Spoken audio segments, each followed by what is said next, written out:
morning mga kamakina. So,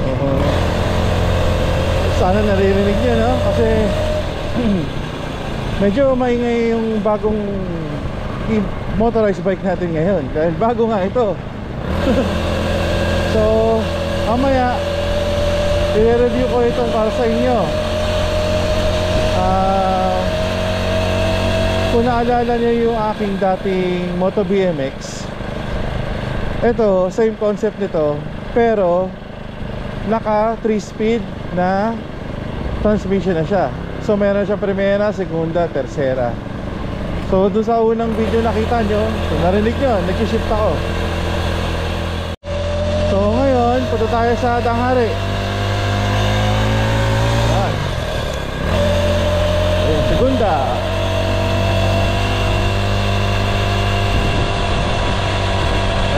Lang kasi segunda pa rin tayo.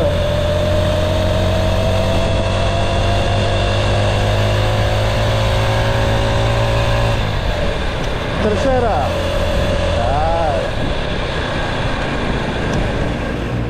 So yan, nasa Danghari na tayo. Magta-test ride tayo papuntang Vermosa. Tapos siguro tambay tayo sa tinatanging cafe dun sa may bandang Imus. Alam ko na kung papapasok ko sa Vermosa to, kasi alam ko may district sila dun eh. Pero kung hindi, tayo sa ibang lugar. Other than that, gusto ko lang pakita sa inyo itong bagong gawa ko. Or actually, bagong motorized bike, pero hindi ako gumawa. Actually, yung gumawa nito si Brian. Si Brian, Brave Brian. So yan, shoutout sa iyo, Sir Brian. Bale, base ito sa isang folding bike na may suspension. Tapos side mounted na makina, GX50. Tapos meron siyang transmission na 3-speed. Yan, kita nyo. Ayan, Nexus Shimano. May 1, 2, 3. Wala siyang clutch. So para siyang semi-automatic. So pakita ko sa inyo kung paano ito manakbo from stop. So tara, 1, 2, 3. So first gear. First gear yan. First gear. Second gear.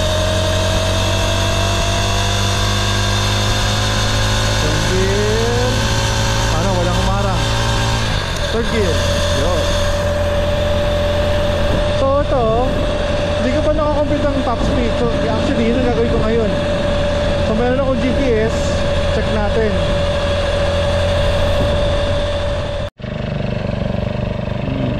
Set natin ang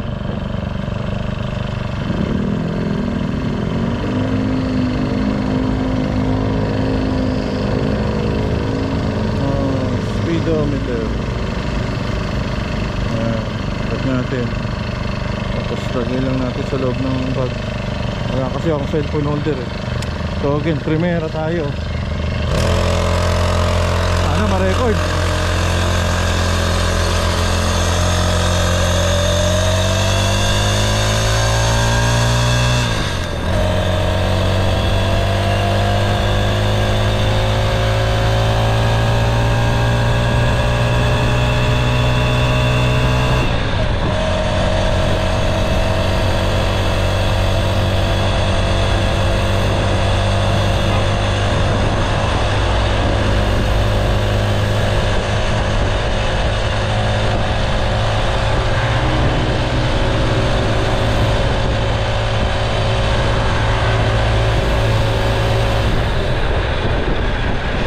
Kurbada. Ingat. Yari tayo dito.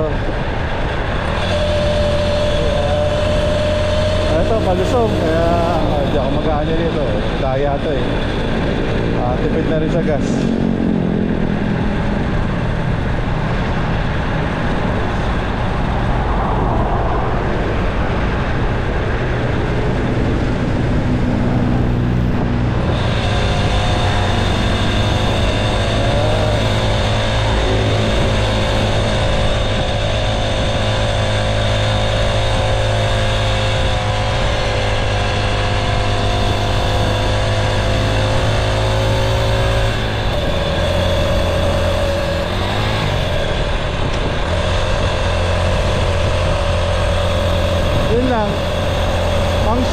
dito, dapat talaga wala ka sa throttle. So kailangan bitawan mo talaga yung throttle bago mag-shift. May timing ang pag-shifting nito.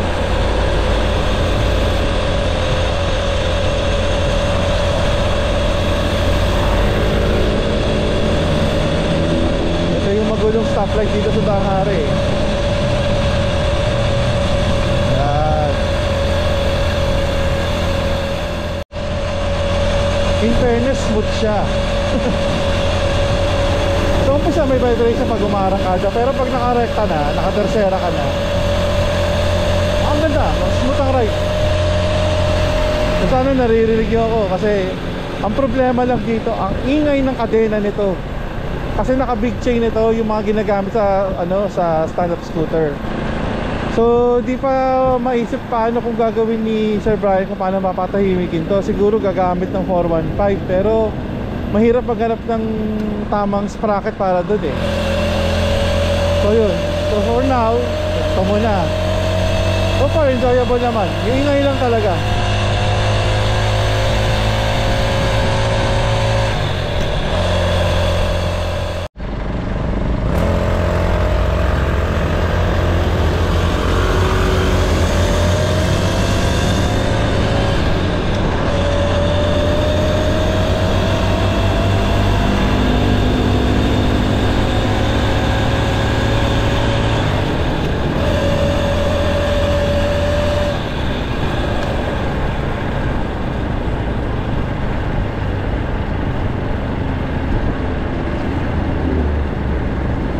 Alalay lang ako sa mga ganitong palusok kasi ngayon may mga tumatawid bigla eh. Ayun, namatay yung makina ko. So doon tayo sa gilid. So ito kasi pinagawa ko to kay Sir Brian. Sabi ko maganda yung concept ng side mounted engine ng motorized bike. Una-una, ang daling tanggalin kung sakali magka-problema, madaling i-maintain. May choices ka. Gusto mo 4-stroke, pwede mong 2-stroke. Maraming choices ng makina sa market. Tingin ka lang sa Shopee, ang dami ng mga makina na bibili doon. So yun. So alam niyo naman na dati akong yung China engine na user. Pero masasabi ko okay to kasi yun nga, isa pa, para siyang automatic, piga ka lang ng piga. Although itong sa bike na to, pwede ka na mamili ng gear.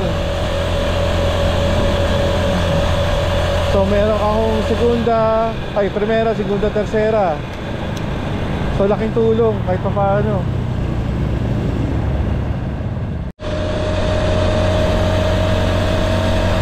Cruising lang. Naka-tercera ako.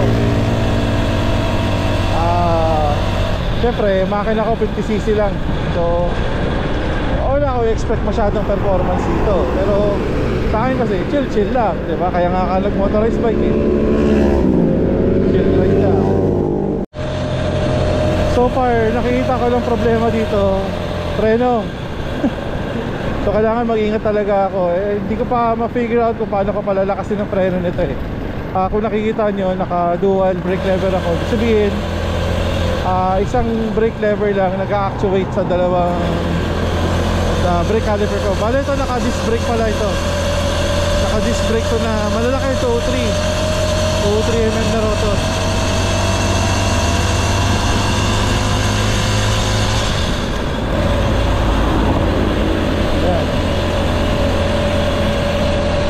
Pag pangit yung kalye, pangit din na ride. Kanina kasi asfaltado kaya ang smooth eh. Ngayon, semento. So maraming bako-bako. Kailangan dahan-dahan lang.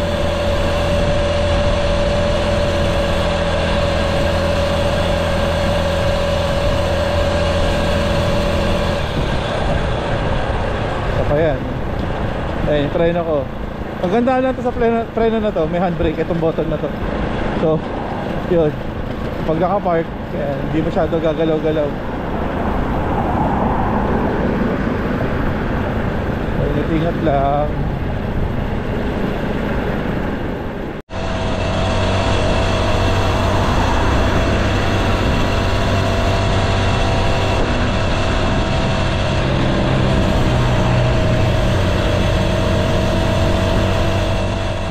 natin, top speed.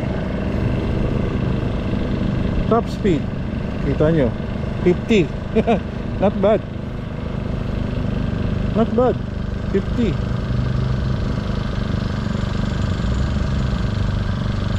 kilometers per hour on top speed.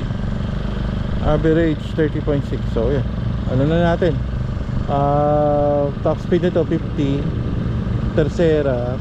Pero tingin ko, well, hindi nga performance engine to. Maganda to pang cruising lang. Cruising at 50. Actually cruising yun, hindi ko sinasagad yung throttle. Tapos medyo konting ano, patag naman yung daan. So 50, kaya. Ayun. So ikot lang tayo sa loob dito ng Vermosa. Tapos ano, kain tayo sa ano, Tinatangi Cafe. Pang arangkada video. So tandaan lang natin, chill lang.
Dapat talaga bibitaw sa throttle eh. Gusto talaga na ganun talaga kakamali, pero siguro katagalan masasanay din ako dito. Pero kung pang long ride pwede to. Kaya parang gusto ko tuloy mag Laguna Loop ulit. Laguna Loop or ano ba? Ito lang Makatan Loop, paiba naman.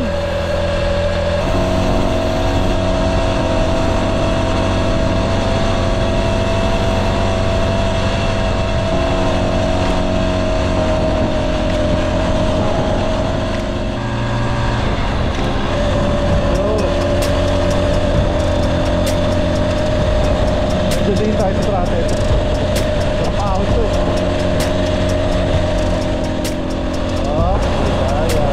Tercera tayo pero nararamdaman mo nahihirapan na yung makina. Hop, nahihod. Ayan, tingnan natin kung kakayan.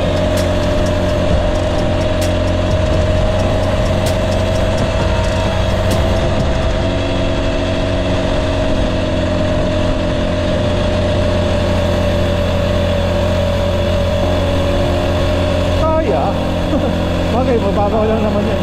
1-2% lang yan.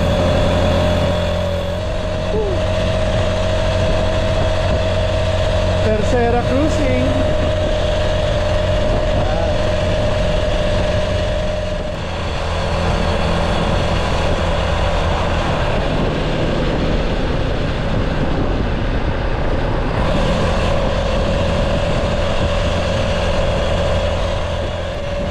Maganda din pala sa bike na to, may suspension, kaya komportable. At teka, picture tayo dito sa Coast Guard. So ang isang concern ko lang sa makina na to, maliit yung tangke, 600 ml lang yan. Kaya minabuti ko magbawon ng gas na rin, just in case. Dadaan pa tayo ng Tinatangi Cafe, pasuwi na. Pero most likely hindi aabot yan. Also, late ng tangke. Ayan o. Ito, pakita ko sa inyo. Papatayin ko muna yung makina. So ito, GX50. Then meron siyang centrifugal coil. Ano ba to? Yung clutch bell. 7-tooth yan. Tapos nakaano siya sa sprocket ng hub. Ito palang hub na to, Nexus hub to. 3-speed Nexus hub. Ito yung mga nahahanap sa mga Japan bike. Internal hub gear yan. So yung shifting yan nasa loob ng hub mismo. Tapos itong pangalawang sprocket na yan, yan yung sa hub. Diretso rito sa sprocket sa likod ng gulong. So nag-shift tayo gamit ito. Yan. Yung primera, segunda, tercera. So yun. Yan, preno ko. Disc brake sa likod, disc brake sa harap, tapos dual brake lever. Tara, lakad na tayo, ang init na. So ito, dito na tayo sa Tinatangi Cafe.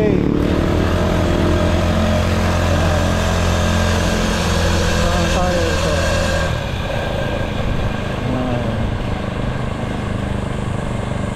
So pag di mo alam to, di mo makikita to. Medyo tago kasi. Pero panalo rito.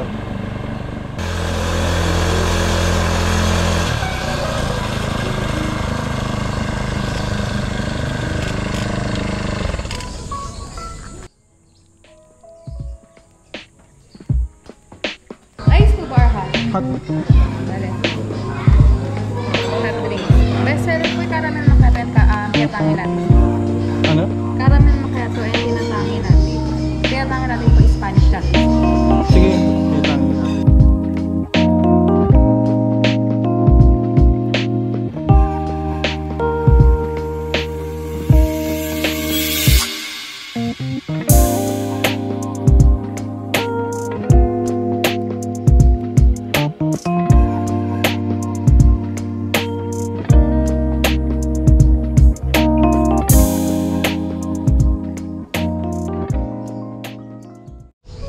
So, kailangan ko magpagas. Wala lang gasolina. Tago ko lang.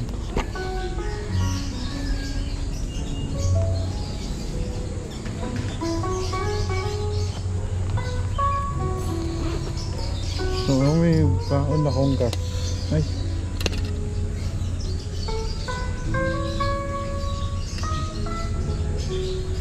Ay.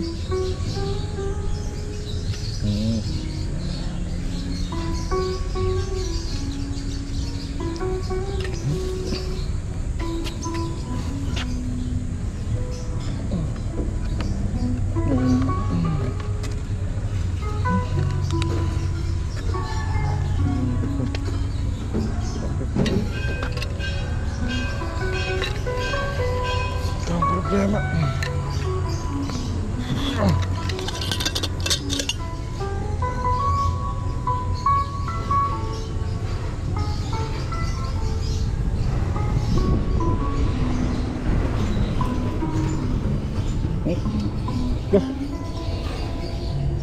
Konti lang. Kalahati lang nito ang nakain. Ay. Pressure.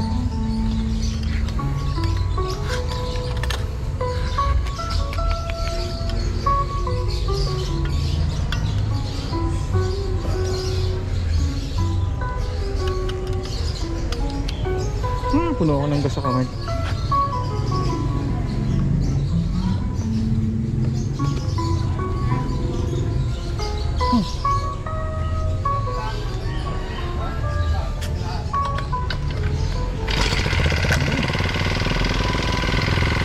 Tara na.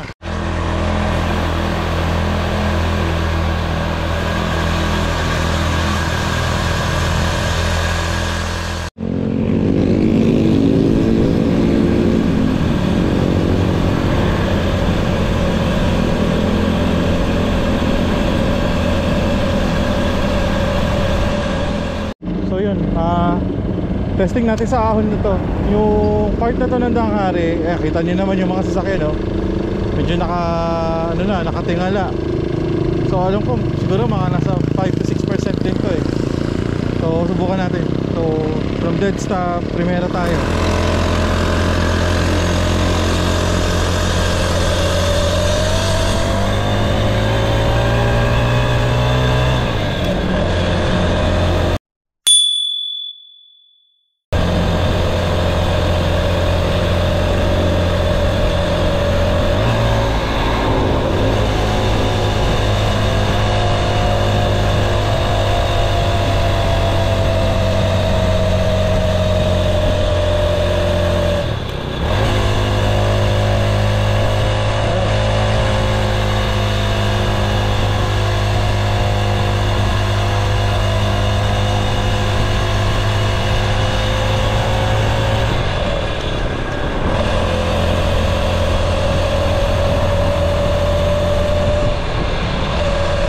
Kinaya naman. Hindi nga lang, parang nagloko yung transmission ko, parang nag-downshift siya agad. Oo, kung ganun yun. Pero kinaya naman.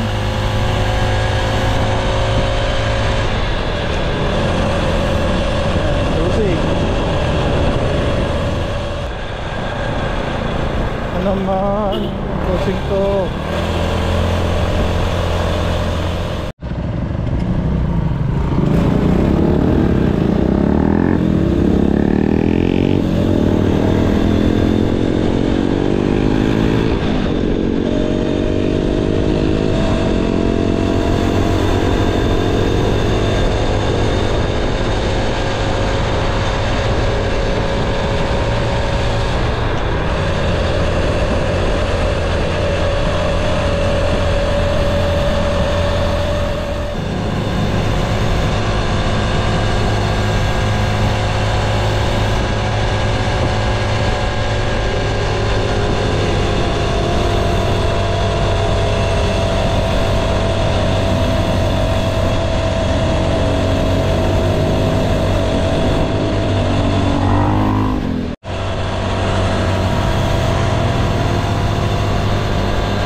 Tapos na ang ating video. So ito, huling acceleration clip lang. Kasi natutuwa talaga ako sa pagiging 3-speed nito. So yun, so far medyo nakalayo-layo tayo ngayon. Wala naman naging problema except na sa yung umahon tayo doon sa may part ng Danghari na biglang nag-downshift. So hindi ko lang kung bakit. Baka hindi ko siguro masyado na-engage yung shifter. So anyway, hanggang sa muli, magabang na lang po ng mga susunod na video. Medyo na busy lang kaya medyo matagal na ako din nakapag-video. Ngayon lang ulit. So, yun. Ride safe and God bless. Ayan, tara.